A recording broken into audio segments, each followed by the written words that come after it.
In every age, mankind attempts to fabricate great works at once magnificent and impossible. On desert sands, from mountains of stone, a pyramid. From flying buttresses alone, a wall of light. A chapel ceiling screaming one man's ecstasy. One man's ecstasy.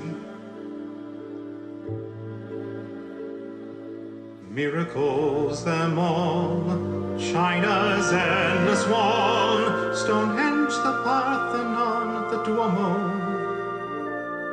the aqueducts of Rome. We did not attempt to make with mammoth blocks of stone a giant pyramid. No, not a pyramid. No Gothic walls that radiate with light. Our task was to dream upon and then create a floating city. Floating city. A human metropolis, a complete civilization. Sleek and fast, at once a poem and the perfection of physical engineering. At once a poem and the perfection of physical engineering. How do they build Titanic near 1,000 feet in length? Huge beyond past endeavor, strong beyond mortal strength. 46,000 tons of steel, 11 stories high. She's a great palace floating, quiet as a lullaby.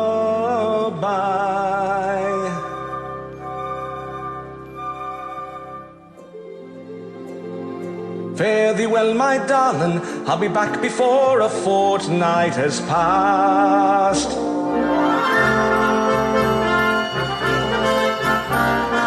Fare thee well, my darling, I'll be back before a fortnight has passed. Fare thee well, my darling, I'll be back before a fortnight has passed. Barrett, stoker off the Baltic. Fleet, look out off the Majestic. Harrow Bride, wireless operator with the Marconi International Signal Communications Company. Limited. There she is, towering high, broad and grand, ship of dreams, sailing day, morning bright, take your flight, ship of dreams. She strains at her lines, the smoke from her funnels trailing. Her brow like a knife, she'll cut through the waves unfailing. Soon to be underway, sights and speed unexplored, and I'll be aboard that ship of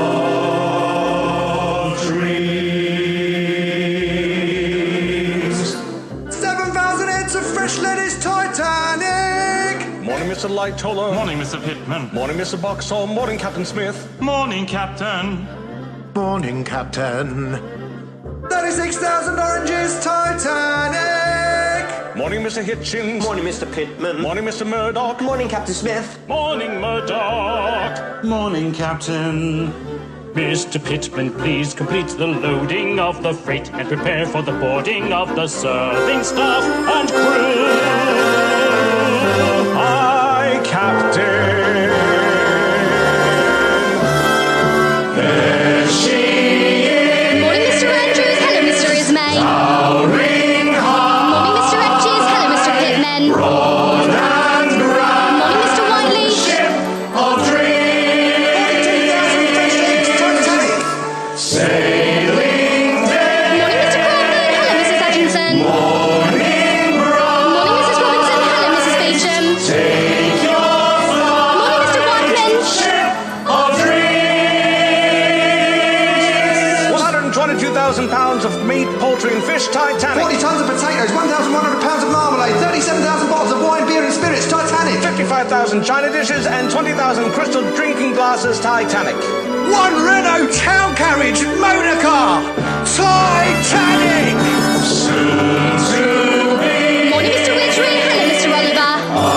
underway. Morning, Mr. Hartley. Hello, Mr. Joffin. Size and speed. Cheers, Mr. Whiteman. Unexplored. And I'll be aboard that ship of dreams.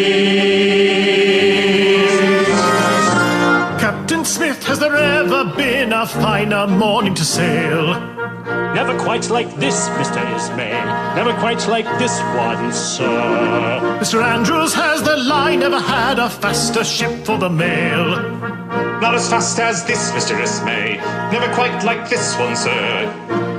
The pride of mankind, dominion over the sea. The dream of progress, it brings great honor to me. To be the master And the builder and the owner of the largest moving object in the world.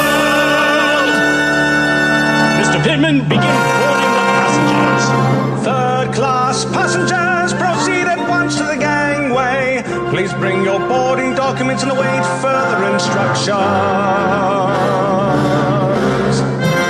Holy Mother of God, is that a ship or a mountain? It looks long enough so a body could walk to America.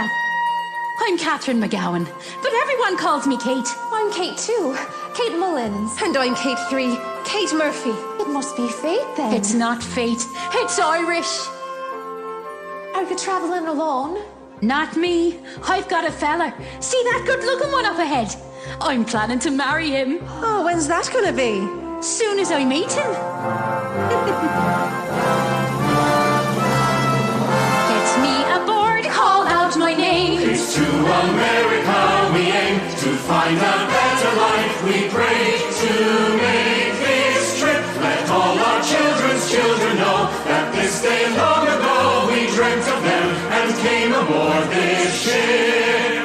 For the maiden voyage, for the maiden voyage, get us all aboard.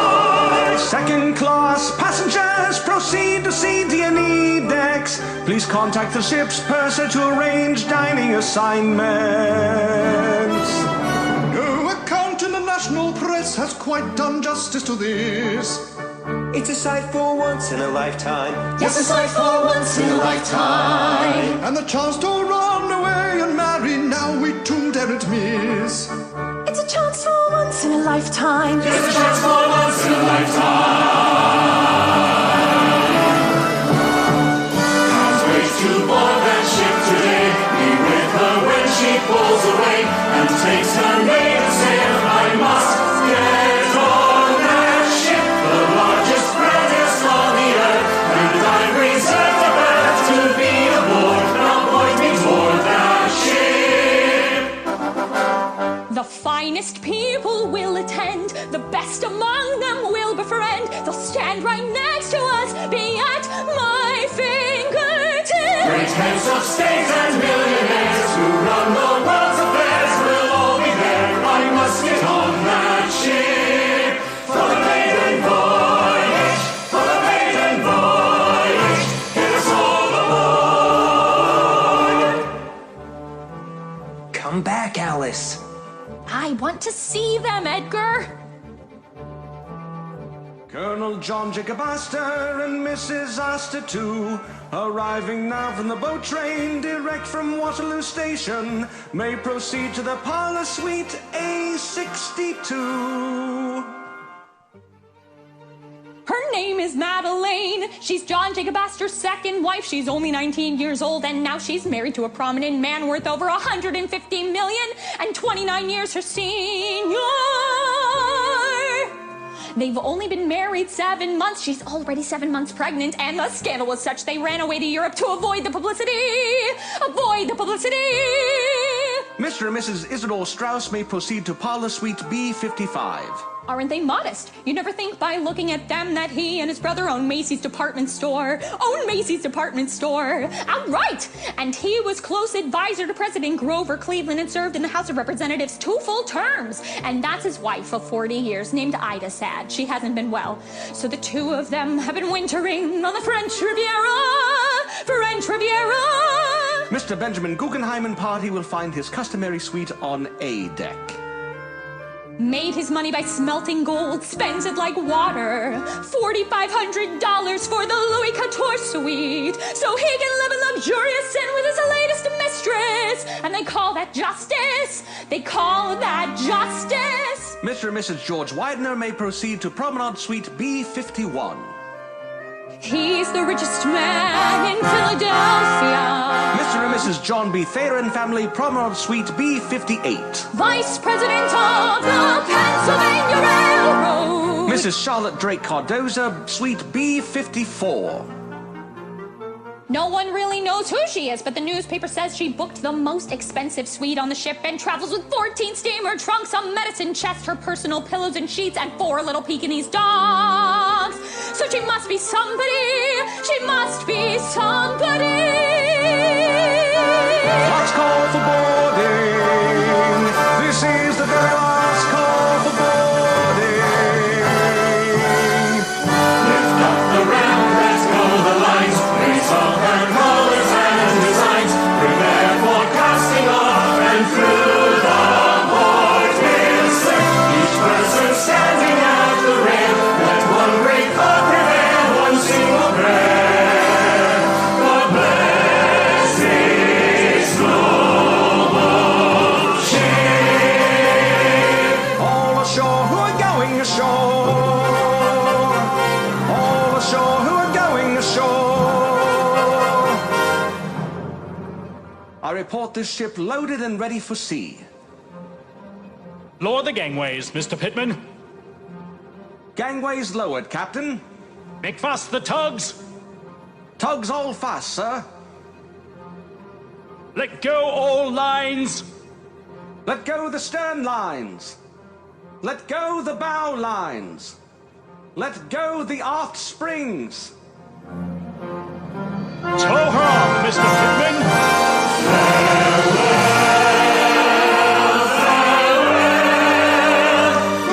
Godspeed, Titanic, from your birth, my friend, as you plow the deep in your arms.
We've cleared Wolf Rock, sir.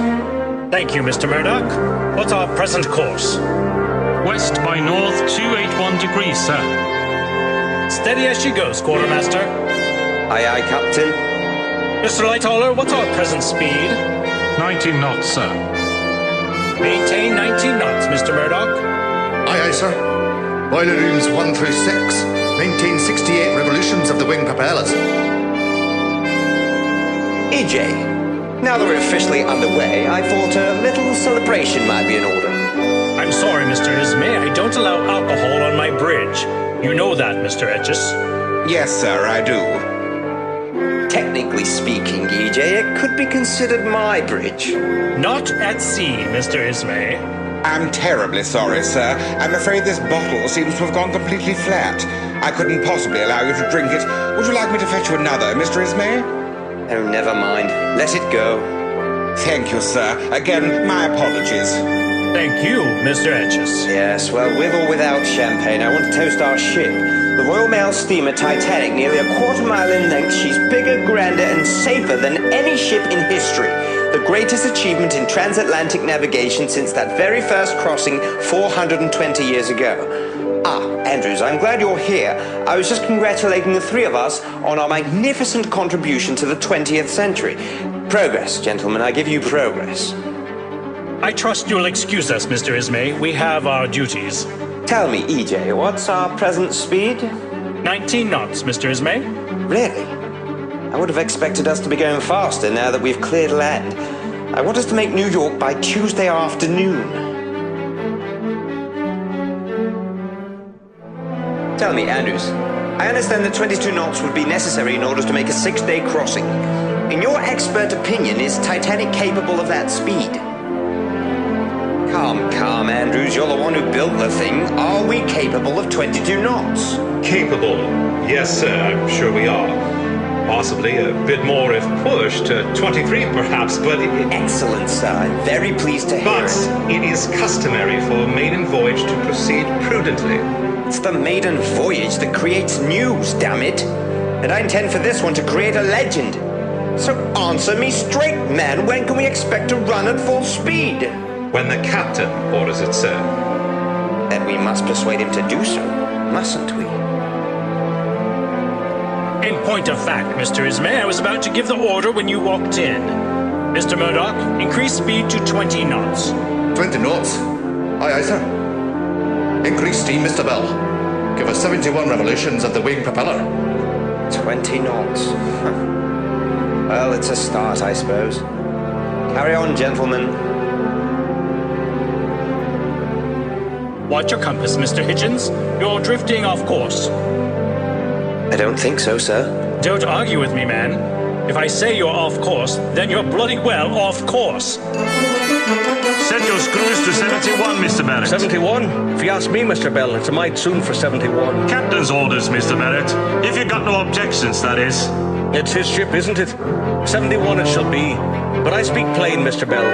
If this were my ship, I wouldn't recommend her speed increase too quick. Do as you're told, Mr. Barrett. She's sparkling clean, this newborn ship, but one old thing is clear. The orders they propose above, we execute down here. We'll watch from here as up above, they'll catch a whiff of glory. This wonder ship may be brand new, but it's the same old story. Stoke the fire in the hold as the men draw back. Feed the heat in the hold as the men draw back. And the dust and the cold in the air is black, and a trickle of sweat runs down your back. And what are the boys from the Midlands doing here?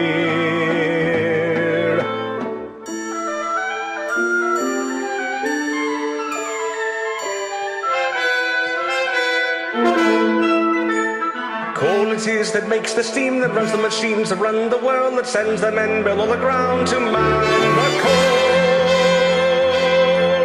each day.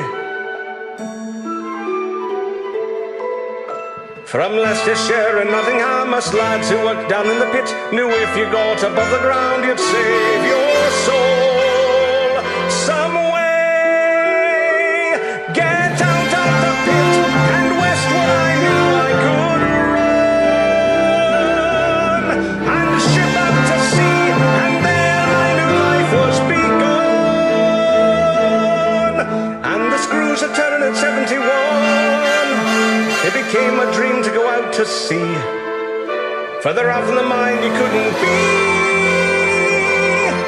But born to the cold, there's no place for you elsewhere. You trade a life of dank and gloom to shovel in the boiler room, but now you're 7 decks below a lady's dainty feet. And nothing has changed, there's nothing on mine can do.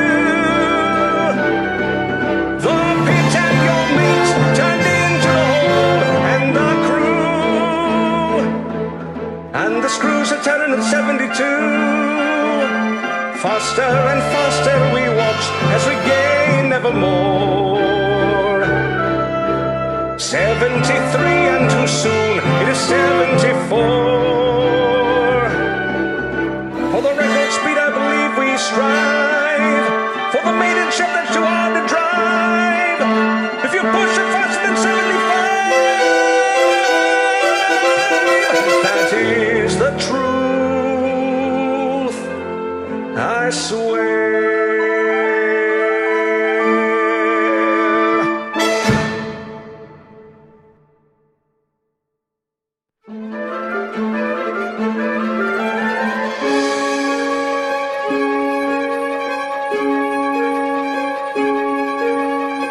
Edgar, look right in there.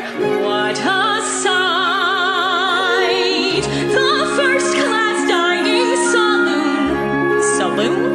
Come on, Alice. They want us to get the hell to our own saloon. Language, Edgar. Did you get a good look at John Jacob Astor? He looks exactly like his picture. So do you, Alice. Oh, Edgar, this is so exciting! Almost every famous millionaire in the whole world is on this ship! And to think, we'll actually be rubbing elbows with them! How impressed they'll all be when they hear all that you know about hardware. Yeah, well, I wouldn't exactly count on rubbing elbows with them, Alice. They won't allow us peasants in second class to go anywhere near those people in there. Well, what's the point of being on the same boat if we can't hobnob with them? It's bad enough we have to make do with that dinky cabin they gave us, with those 2 silly little bunk beds. We don't have to use the top one, Alice. Calm down, Edgar. I'm telling you right now, I'm going in there. If it's the last thing I do, I'm going in there. Damn it, Alice. Language, Edgar. They don't want us in there. They want us right here where we are. It's all we paid for and that's all we get. Well, that's not all I'm getting.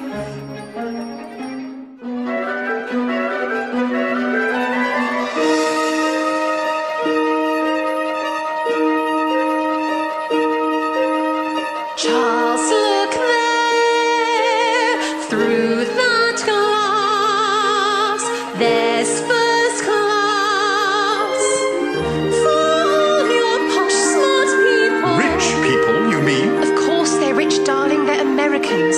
Can't you imagine what they'll be jabbering about? All those things my father lives for. International banking, venture capital, cornering the market. You know, that sort of thing. How would I know that sort of thing, Caroline? My father never had a corner on the market. All he ever had was a market on the corner. I warned you running away with me would be educational. Caroline, aren't you thrilled? Finally now, you'll see what second class looks like. Oh, Charles, I love it when you're sarcastic. It makes me feel like we're a real married couple. Why not? That's what we would be if your snob of a father had permitted it. And that's exactly what we will be the minute we arrive in America. Darling, considering our living arrangements, everyone on board thinks we're already married. well that we would have had separate cabins if I could have afforded them. Yes, but separate cabins would have meant separate beds, Charles. Yes. Well, we had to make do with what we had, didn't we? You don't suppose we'll burn in hell for it, do you? Stop worrying, darling. In America, it's not a sin at all. What isn't? Saving money.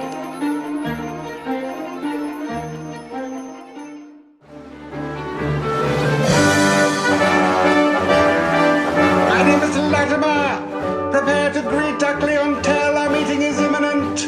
I haven't just rung the dinner bell. It won't be a novelty. We mostly have seen them all before. Prepare for the usual. You should be aware of what's in store. We've served them on the Baltic and the Oceanic, Olympic and Majestic, and today's the same. There's nothing changed. Mr. Astor takes his toast dry. Mrs. Strauss likes the grouse with the sauce on the side, and the Wideners love kidney pie. Bring it hot, if it's not, they'll be fit to be tied. They're accustomed to the best of all that money buys. The water-free enterprise has given this privilege to the rich. When they're idle, they're entitled to the luxury which we provide, which forever the source of our pride, which is why we're always there with our special form of care for every hungry millionaire. By now they've all arrived. We're sailing aboard the greatest ship that ever sailed the seas. No hole in the keel, imperviously stronger by degrees. Magnificent crystal chandeliers parquetted on the floor. The city is Jacobean and decor the world adores.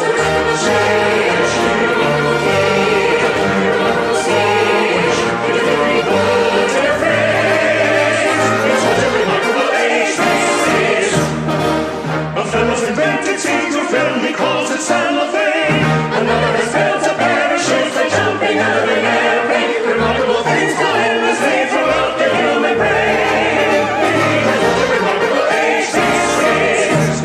Keep the captain's table pristine, where we seat the elite whom we happily serve.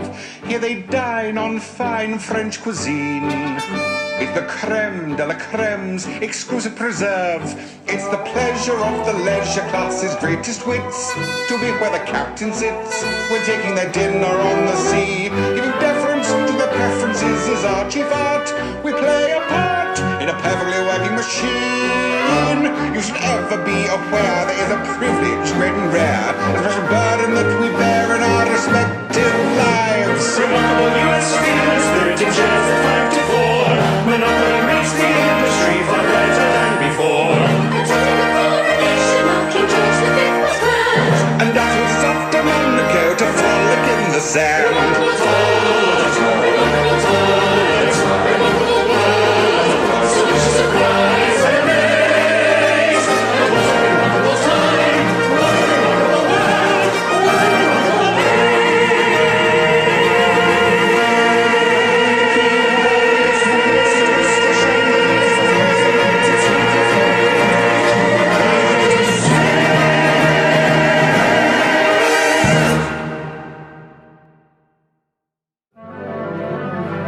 What's our position, Mr. Murdoch?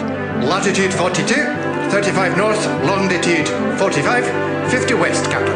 And the sea temperature, Mr. Lightoller? Last check, down 5 degrees to 34 Fahrenheit, sir. Another communication, Captain. Ice warning from the Caronian. Another one? They've sighted a large berg at 41 to 50, north by 49 to 52 west. Plot the position with the other reports we've received. It's directly on our new course, sir.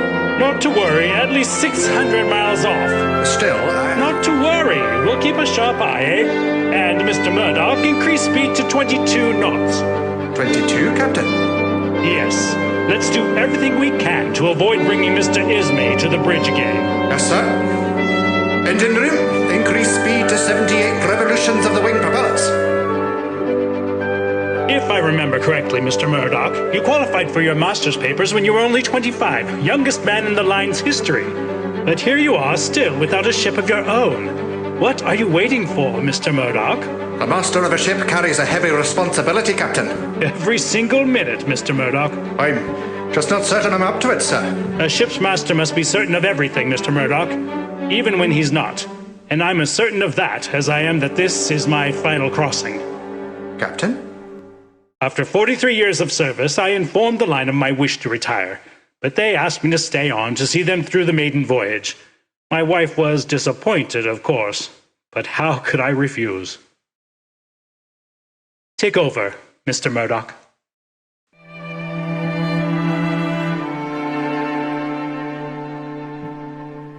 Thousands on board, each in his class.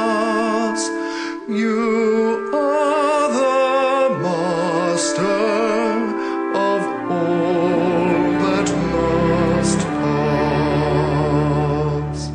Yours to set course, yours to command. You hold their souls in the palm of your hand. You hold their souls in the palm of your hand.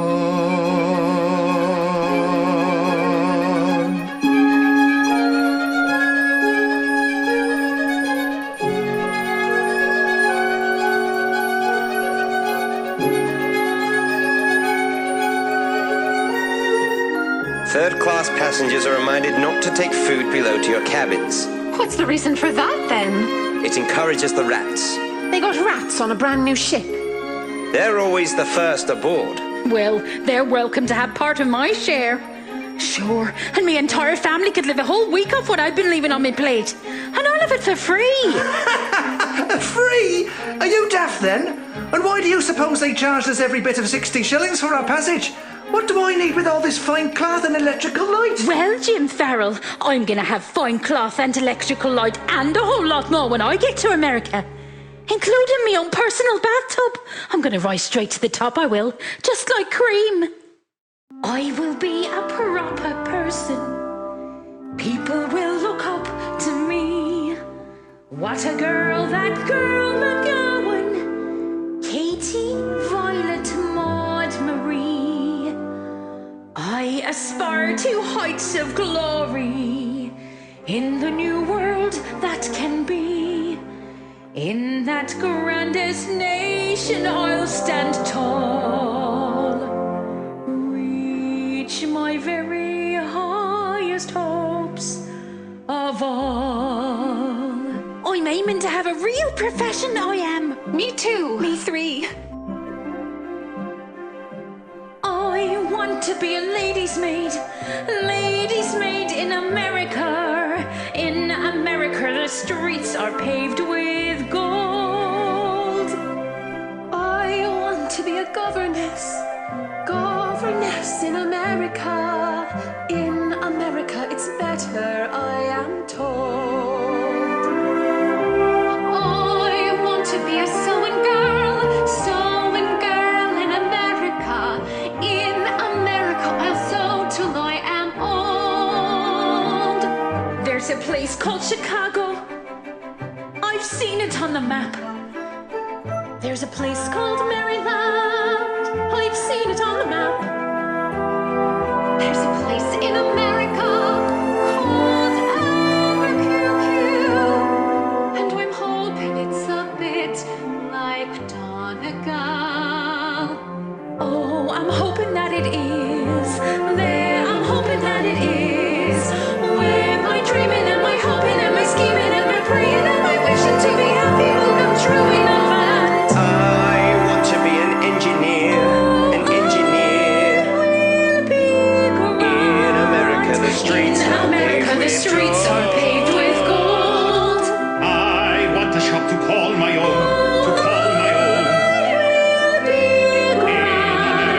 In America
you. Better land to start anew. Better land for the baby. That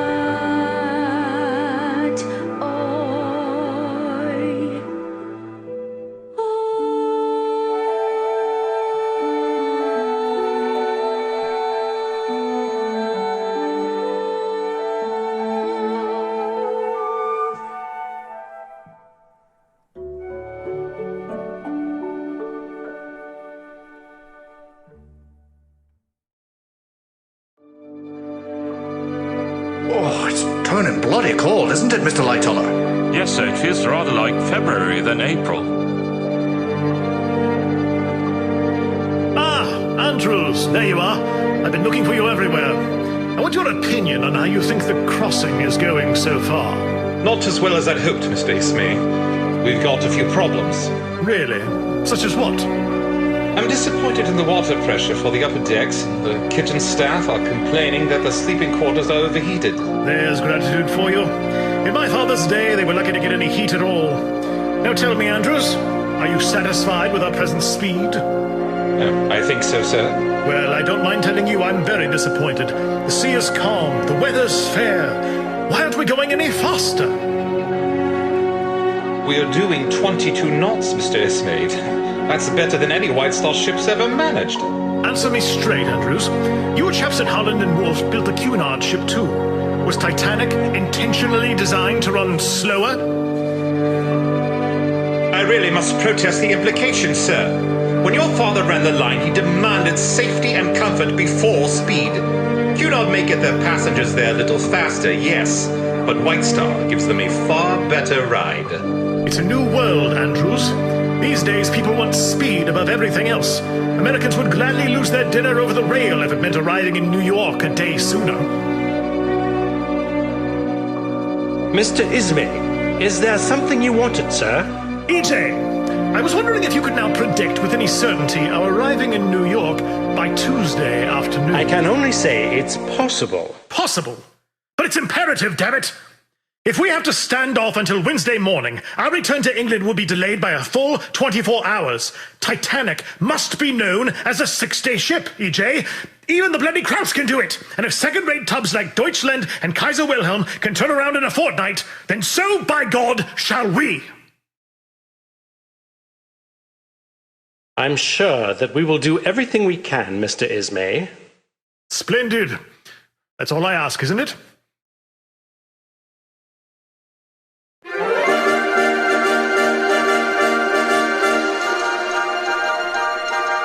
Excuse me. Excuse me. Who's there? Barrett. Barrett! The stoker. I remember. Welcome to the most important place on the whole ship. What can I do for you, Barrett? I heard you could actually send a message back to England. You heard right, all right. Sitting right here, I can communicate with important people all over the world. Yeah? Yeah, I'd explain how it works, but I'm afraid... Oh, hold on. There's a message coming in. Iceberg warning from the Baltic. That's your old ship. Yeah. Well, you can see I'm awfully busy, Barrett, so what is it you want? Shouldn't the captain know about that iceberg, then? Not to worry. I already sent him 6 warnings just like it. If you ask me, they don't know what the bloody hell they're doing up there. Excuse my French. It's like we say in the telegraphy business. You can't be a radio operator and remain a Christian. So, how much would it cost for me to send a message to Miguel in England? Sort of a romantic message. Very pretty. But romantic or not, minimum rate is £2 4p. Bloody quid!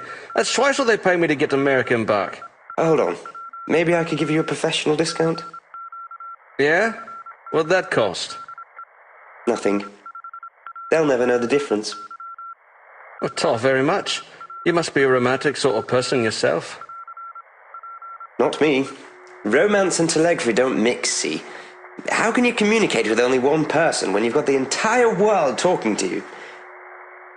I'll need her name and address. Darlene Watkins, Bilsthorpe, Nottinghamshire.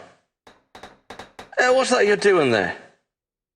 Darlene Watkins, Billsthorpe, Nottinghamshire. So what's the rest of it? I don't know. It's got to be just the right thing. Darlene's sort of funny, you see. She said if I wouldn't take her serious, she knew somebody who would. And I'm not due back for almost 2 weeks yet, so I might as well come straight out with it. I'll be coming back to you, Darlene. Back to your dark eyes and hair. Marry me when I return, Darlene. And until that day, my love, take care. Be thee well. May the Lord who watches all watch over thee. May God's heaven be your blanket as you softly sleep. Marry me when you're finally in my arms, you plainly see this devoted sailor's heart and soul are yours to keep. Yours to keep. Every day from GMOM, good morning old man, to GNOM, good night old man. My telegraph sends its messages to ships at sea, sending out its dit-da-da-dit-da-dit, dit-da-da-dit-da-dit, dit-da-da-dit-da-dit.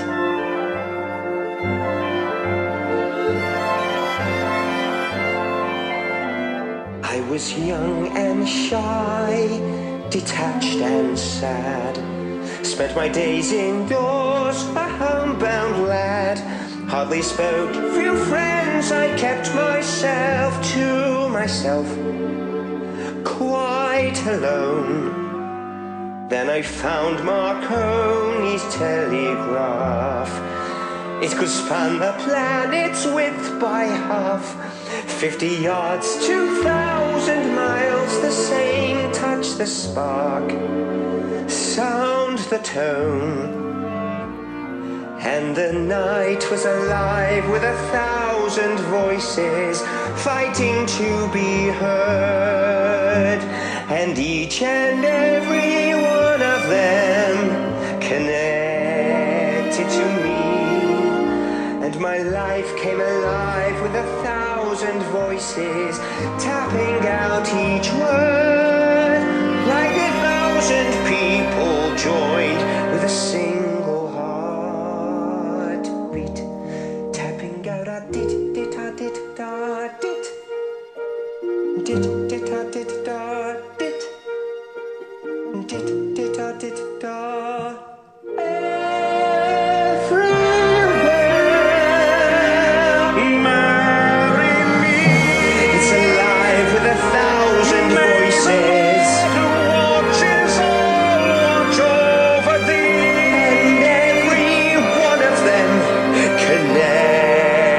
To me, marry me, so alive with 1,000 voices. Heaven be your blanket as you sleep. Those people joined with a single heartbeat, tapping out a dit dit a dit da dit.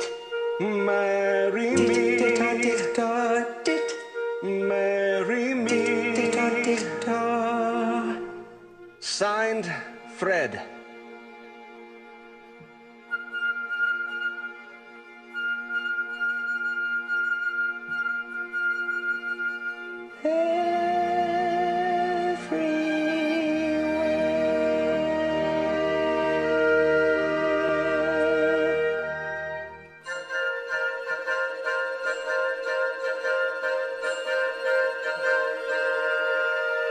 Message received.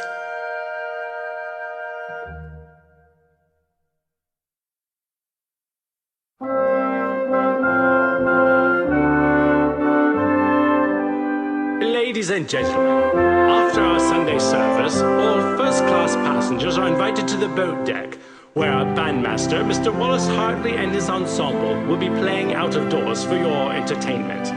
And now we will conclude our service with hymn number 27, God Lift Me Up.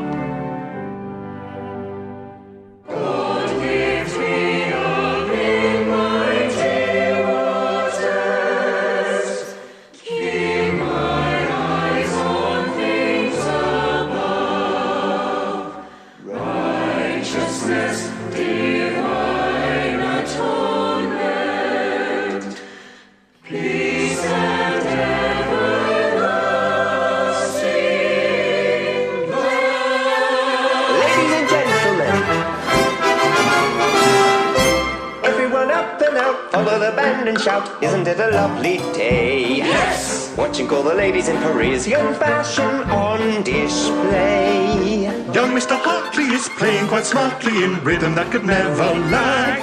It's a musical treat to hear a band with a beat performing their latest rag. How do you do, my friend? So good to see you once more. How long since we first met?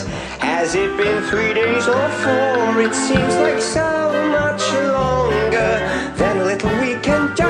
On the ship by ourselves on this glorious afternoon, doing the latest rag. I love the cool of the breeze, feel the rhythm of the song in your knees, promenading along at your ease, like a feather in the air. Is that a hint of a chill? When you're dancing out of doors, it's a thrill. Keeps you hardy and healthier still. Take a partner if you dare. Everyone is bursting with emotion, dancing as we cross the mighty ocean, moving to the rhythm of the latest rag. Come on and dance with me, please. Feel the rhythm of the song in your knees. Loving the rag time. In the air. Is that a hint of a chill? When there's latest rag time. Rag time. If you dare.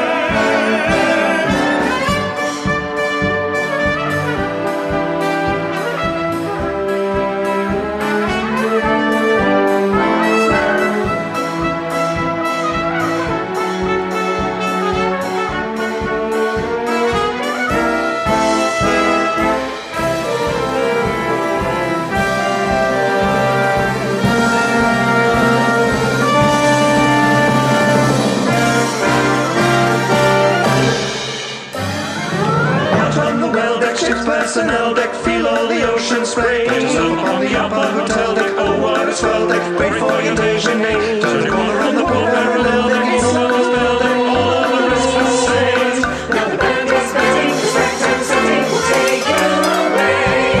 Everyone up and out, nobody bag about. Let your darker spirits climb. Strolling with the orchestra beside you, playing for time. We've got a fellow who's better on cello than any other ship can brag. So take a girl by the hand and enter into the band and do today's latest rag. Come dancing Out on the well deck, ship's personnel deck, feel all the ocean spray. Get yourself up on the upper hotel deck. Watch swell deck, keep all your cares away. Turn a corner around the pole parallel deck. Wait for your hotel deck. Watch all the ocean sway. Now the ragtime music can take you away.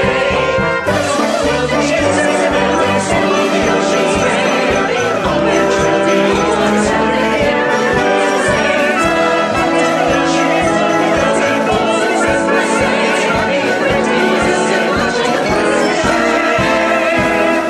everyone is bursting with emotion, dancing as we cross the mighty ocean.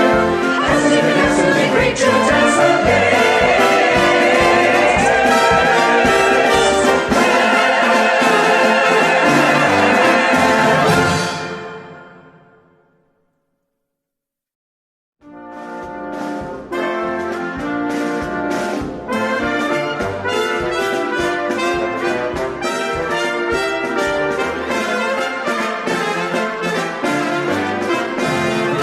Alice, I've been looking for you everywhere.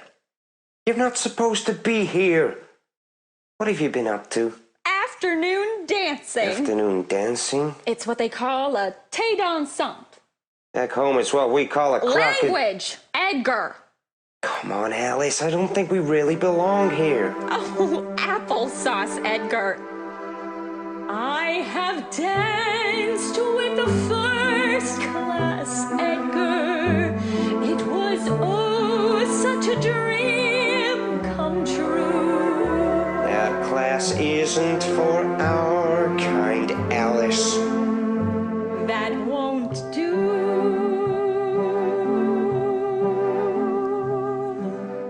Haven't you noticed, Edgar? These days, nobody's better than anybody else. Take the Wideners of Philadelphia. I stood right next to them, Edgar. They have this extremely handsome son, Harry, the Harvard man. I'll tell you the God's honest truth, Edgar. I'd let that boy marry our Lucy in a second.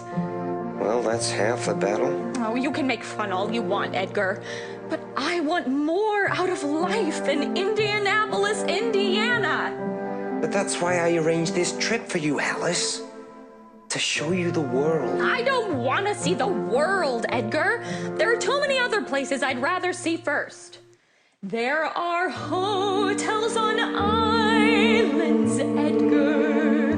Great resorts near a sandy beach. That's a world that's beyond our income and our reach. Because you've always been satisfied with only one dinky little hardware store instead of branching out. How do you think those millionaires got all their millions, Edgar? Why don't you just calm down, Alice, and enjoy what we have?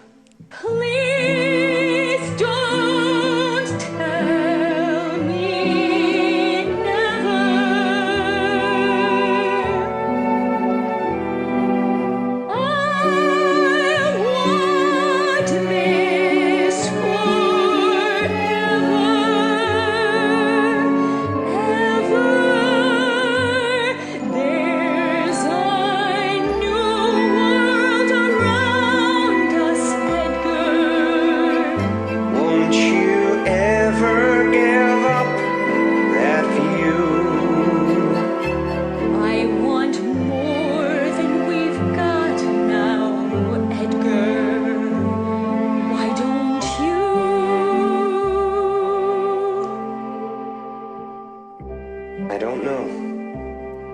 Suggest we do about it, Alice?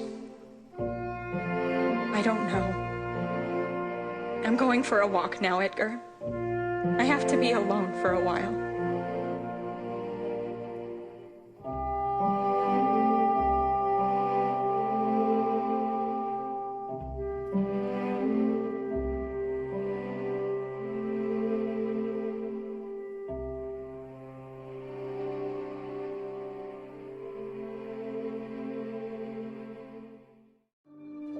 Three bells, Mr. Murdoch.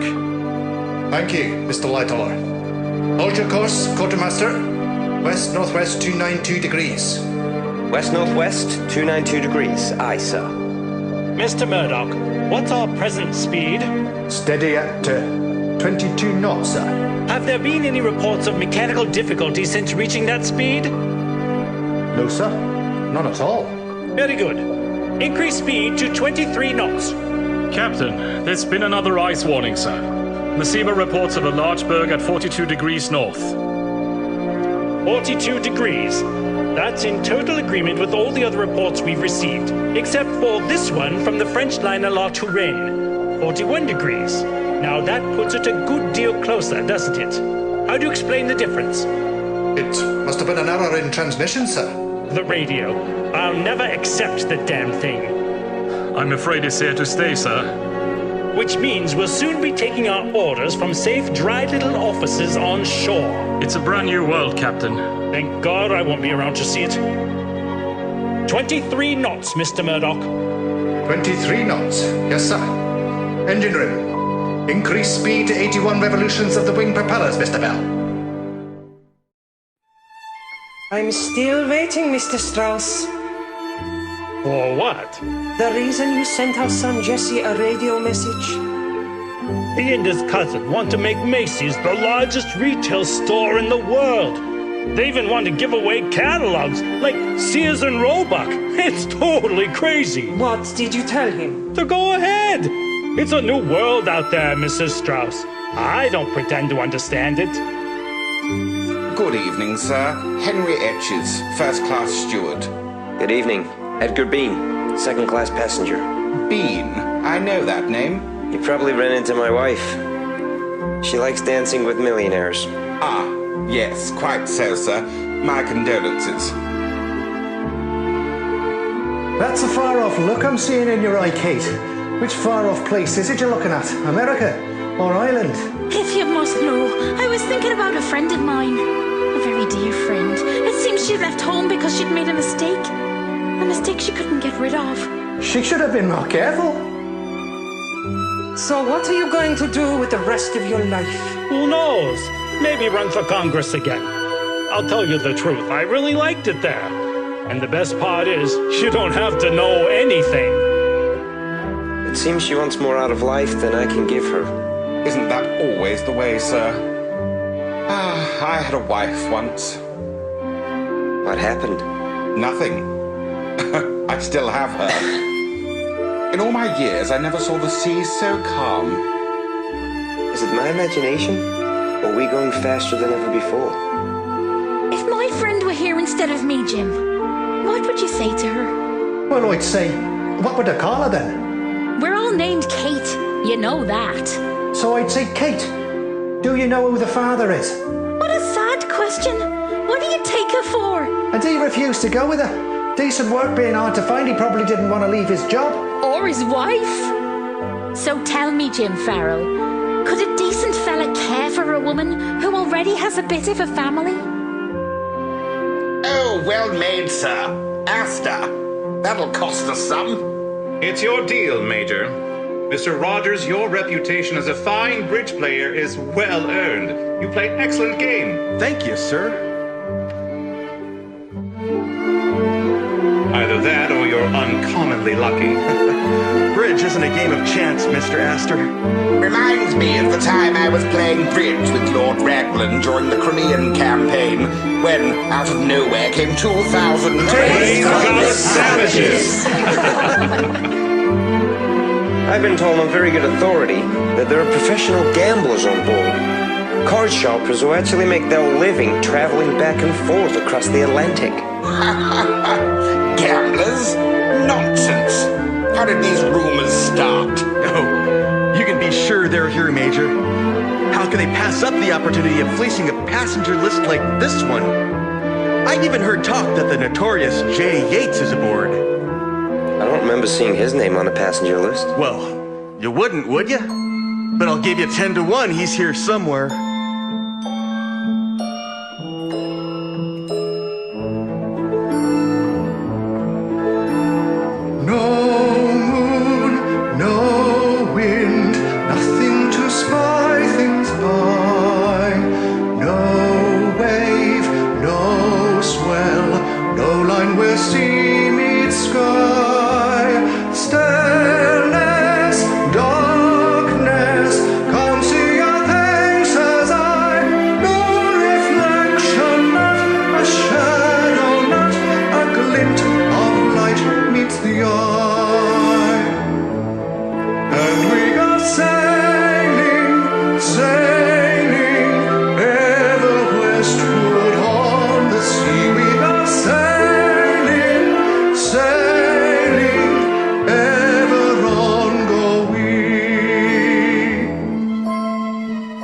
It's a beautiful night, Mr. Strauss, even though there's no moon.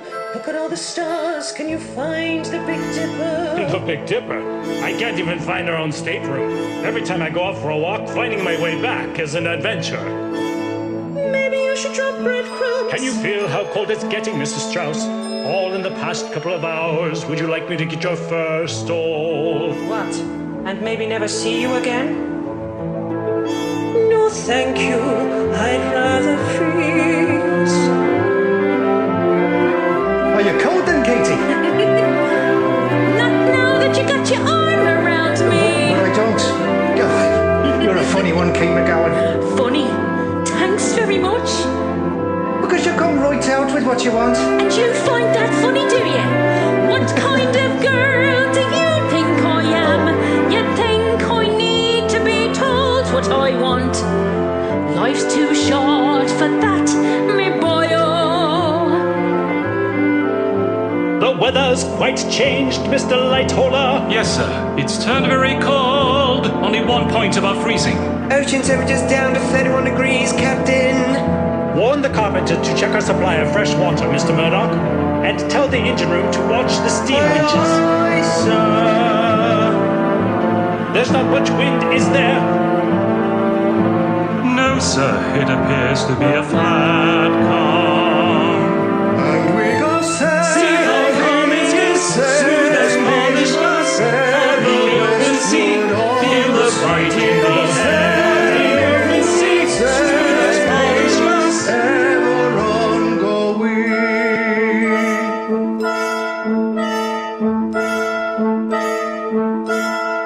Good night, gentlemen. I'll just be inside. Keep a sharp watch. The naked eye, that's something you can depend on. Good night, sir. Good night. Crow's Nest, this is the bridge. Keep an eye peeled for ice.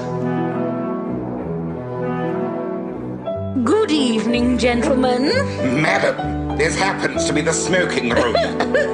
So I see. Women are never permitted in the first-class smoking room, madam. Don't look so shocked, gentlemen. There's a new world out there. There's a new world out where? Mr. Hartley, that's a new melody. What's it called? Autumn, Mom. Autumn, shall we all meet in the autumn? Golden and glowing by autumn. Shall we still be best of friends? Best of friends. All through each languorous season we ebb and flow.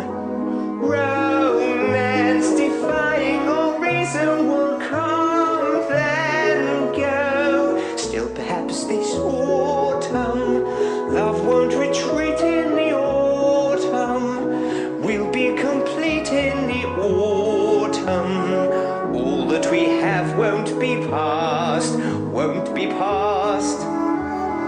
Let breezes blow and turn cold as we continue growing old this autumn. Love newly found may yet lost. So, what do you say, gentlemen? I happen to play an excellent game of auction bridge. May I join you? Where's your sense of occasion, madam? I hear you've just lost your husband. Yes, but not at cards. And another thing, would you mind putting out those dreadful cigars? So, Kate McGowan, what immodest thing are you going to say to me next? I'm going to say, Jim Farrell, will you marry me? For the love of God, Kate! I know it's the new world we're going to, but we haven't got there yet. Don't you leave nothing for the man to say. He can say yes. We're gonna need each other when we get there, me boyo. And me baby's gonna need a dad. So, we'd better settle it right now. Will you say yes then? Well, I might as well. Chances are you wouldn't take a no anyway. Well, Kate, aren't you gonna throw me down and kiss me? Ahead we plow into the darkening night. Can't see the bow, how then the search with only starlight. Autumn shall be all wait in the autumn, just rising tide and glowing by autumn.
Iceberg, right ahead! Thank you, Quartermaster. Hard a starboard. Hard a starboard. The helm's hard over, sir. Engines, full astern. Full astern, sir. The bow's reacting, Mr. Murdoch. 2 degrees to port. The distance, Mr. Fleet. A quarter mile. Maybe a little less. 9 degrees. 10. 11. A full point. Turn. Turn. Jesus, Mary and Joseph. Look at the size of it. Looks like the Rock of Bloody Gibraltar. It's going to pass a starboard, sir. Yes, it's all right. I think we're going to miss it.